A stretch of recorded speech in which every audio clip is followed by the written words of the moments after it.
Hey guys, it's me, Miss Norris, and today I'd like to share a fun read aloud with you of the story The Pumpkin Patch.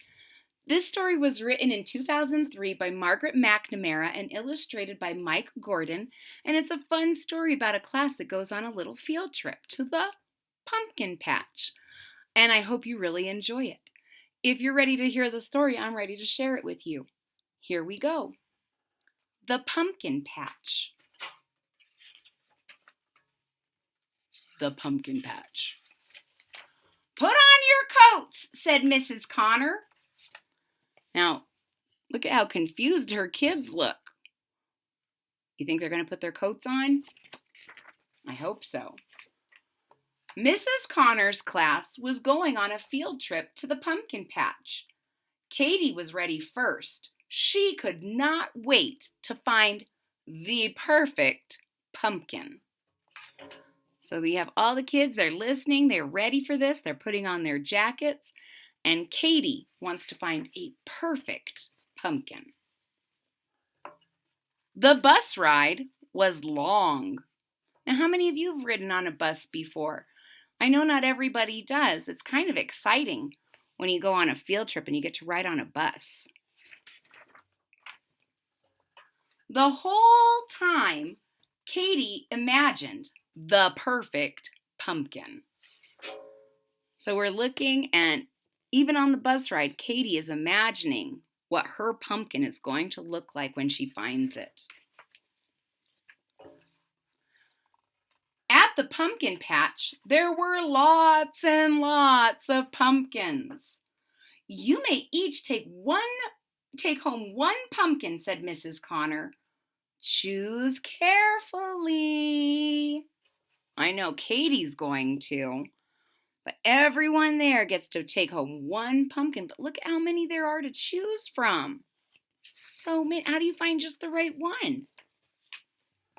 Well, I guess we're going to find out. Katie began her search. She looked under vines.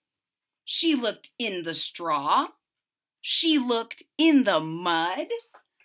At last, Katie found it. The perfect pumpkin. Now, we don't see it yet, but she sees it. I wonder where it is. Mrs. Connor's class got back on the bus. We still didn't see Katie's pumpkin. But they all have their pumpkins and they're getting ready to go home, back to school. They showed off their pumpkins. "Mine is round," said Emma. "Mine is tall," said Ariana. "Mine is big," said Neil. That really is it's bigger than he is. I wonder how he carried that on the bus. He must have had help. "Look at Katie's pumpkin," said James. "It is so small." Katie's pumpkin was small. It was very, very small.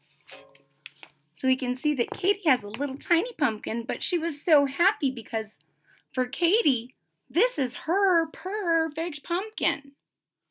But now she's trying to feel a little bit bad because, well, James is teasing her. Katie felt bad. Her pumpkin was not perfect. Katie took her pumpkin home. You can see, look at that look on her face. She's feeling a little bit down about this pumpkin. "I picked a bad pumpkin," she told her dad. "Well, that's not a bad pumpkin," he said. "It's a good pumpkin. Let me show you." So I don't know what Dad has in mind, but Dad is telling Katie, "Quit feeling bad. That's a great pumpkin, and I'm going to show you why." Katie's dad cooked the pumpkin.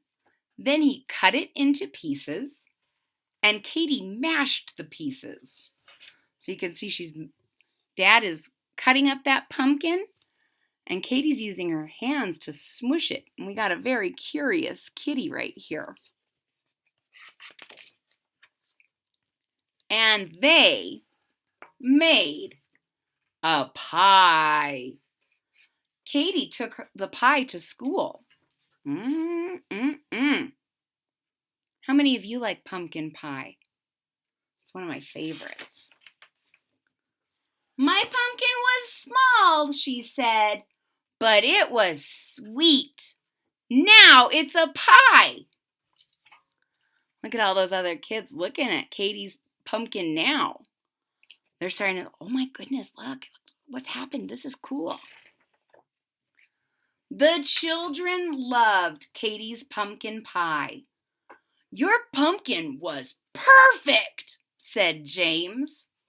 The end.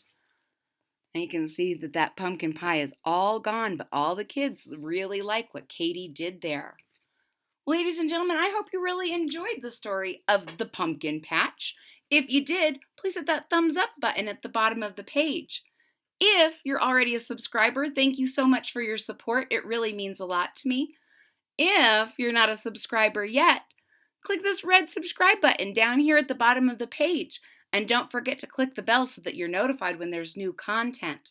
I hope to see you all again real soon. Bye-bye.